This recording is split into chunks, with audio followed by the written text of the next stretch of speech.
Right now, credit card companies are cracking down on overdue payments. During the COVID-19 pandemic, they were more lenient with debt collections and payment due dates. But now a lot of people have noticed an uptick in calls from debt collectors roughly a year since COVID-19 emergency funds ended. Vanessa, you looked into how people can protect themselves when dealing with debt collectors so they're not left asking, where's the money? That's right, Nick. So we are seeing the average household owing roughly $8,000 in credit card debt.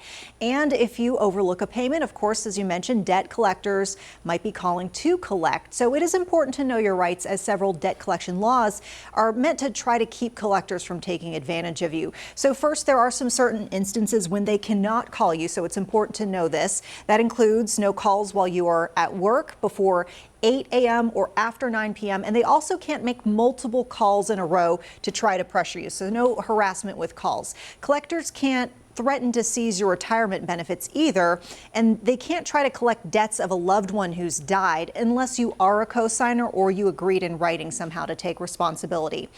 Now that you know this, we want to give you some tips to help you get ahead of your debt too. So really just know how much you owe. Of course, that is the first step. And then you might want to consider making a list of what you need to pay off and then include the details like interest rates and then the minimum monthly payment.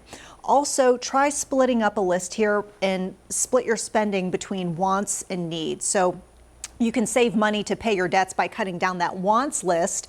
And then lastly, we know paying off debt can be a process, and there are a couple different approaches that seem to be pretty popular amongst folks. You can try to figure out which one works best for you. There's the snowball and the avalanche method. For snowball, you essentially start paying off the smallest debts. That tends to feel more rewarding sooner, as you might be able to knock out several items earlier on. Avalanche does the opposite. You're essentially paying off the largest debt first. And as you can imagine, that might take a longer period of time for folks to feel that gratification of that debt being off their shoulders, Nick. Either way, some good advice for folks out there. All right. Thank you, Vanessa. Well, right now, parents are getting a head start on back to school shopping.